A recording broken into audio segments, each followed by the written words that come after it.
fondement de l'article 49, alinéa 3 de la Constitution, de l'article 49, alinéa 3 de Le 49.3, c'est désastreux.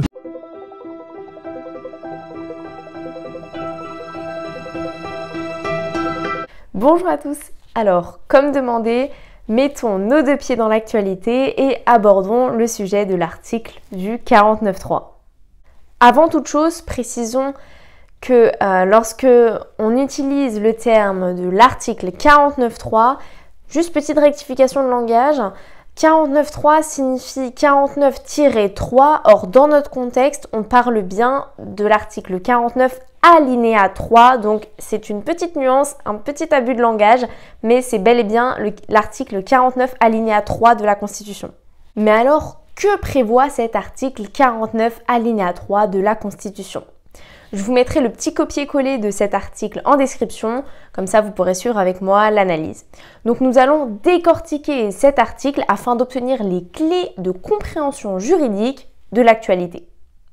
Cet article engage la responsabilité du gouvernement devant l'Assemblée. Lorsqu'il s'agit d'une loi intervenant dans les champs d'application de la sécurité sociale ou d'une loi sur les finances ou de tout autre projet sur la proposition du président, alors le principe même de cet article est l'adoption de cette loi sans débat ni vote.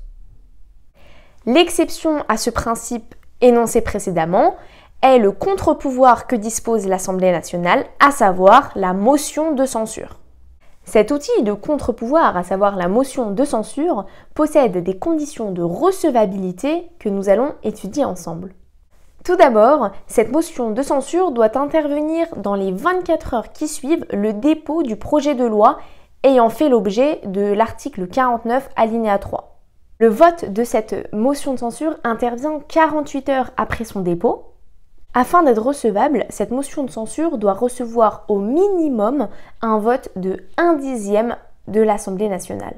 Attention, petite précision qui a son importance, un député peut signer au plus 3 motions de censure au cours d'une seule session ordinaire, soit les sessions prévues par la Constitution de 1958, il y en a 2 et elles durent approximativement chacune 3 mois. Et un député peut signer au plus une seule mention de censure lorsqu'il s'agit d'une session extraordinaire, c'est-à-dire non plus une session prévue par la Constitution de 1958, mais sous demande du Premier ministre ou de la majorité des membres composant l'Assemblée nationale. Cette session extraordinaire est ouverte et close par décret du président de la République, comme prévu à l'article 30 de la Constitution. Et voici, c'était tout pour moi. Je vous remercie de m'avoir écouté. Je souhaitais faire un point un petit peu plus long que la vidéo que j'ai éditée sur Instagram afin de vous donner toutes les clés pour comprendre l'actualité juridique. Donc sur cette vidéo-là, je me suis basée non seulement sur l'article 49 alinéa 3, mais également 49 alinéa 2 qui énumère justement les conditions de recevabilité de la mention de censure.